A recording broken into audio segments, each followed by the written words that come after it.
চিকেনের ড্রামস্টিকগুলোকে এইভাবে ছুরি দিয়ে চপড করে নিতে হবে। এবার এর মধ্যে দিয়ে দেব পাতিলেবুর রস। এবার এর মধ্যে দেব নুন। এবার এর মধ্যে দিয়ে দেব টক দই। এর মধ্যে দিয়ে দেব শাহি গরম মশলা। এবার এর মধ্যে দেব সাদা তেল। এবার এর মধ্যে দেব কাসুরি মেথি। এর মধ্যে দিয়ে দেব আদা আর রসুন বাটা। ফাইনালি এর মধ্যে দিয়ে দেব এভারেস্টের তন্দুরি মশলা। ওকে, এবার ভালো করে মিশিয়ে নেব চিকেনের গায়ে।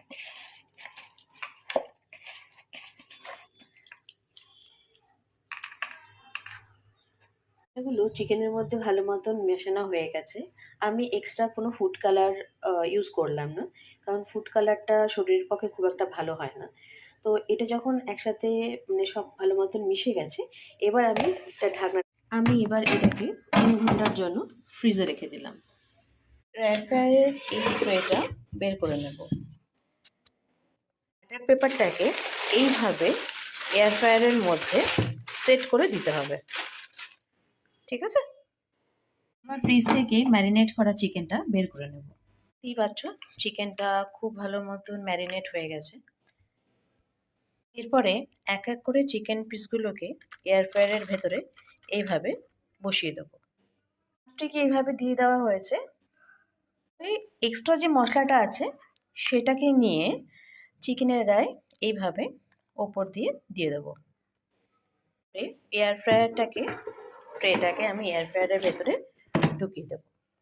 দিয়ে এখানে 180 ডিগ্রিতে দিয়ে দিয়েছি। ধরে কুকটা হতে থাকুক, তারপরে আমি আবার ফিরে আসছি। 20 মিনিটস ইজ ওভার। এবার চিকেন থেকে দেখতেই পাচ্ছ কতটা পরিমাণে তেল বেরিয়েছে, রাইট? এবার এটাকে উল্টে দেবো। দেখতেই পাচ্ছ চিকেনটাকে আমি এবার উল্টে দিয়েছি। ওকে, চিকেনগুলোকে উল্টে আবার 20 মিনিটসের জন্য কুক হতে দিয়ে দেবো। এবার waiting for yummy tandoori. 20 minutes is over.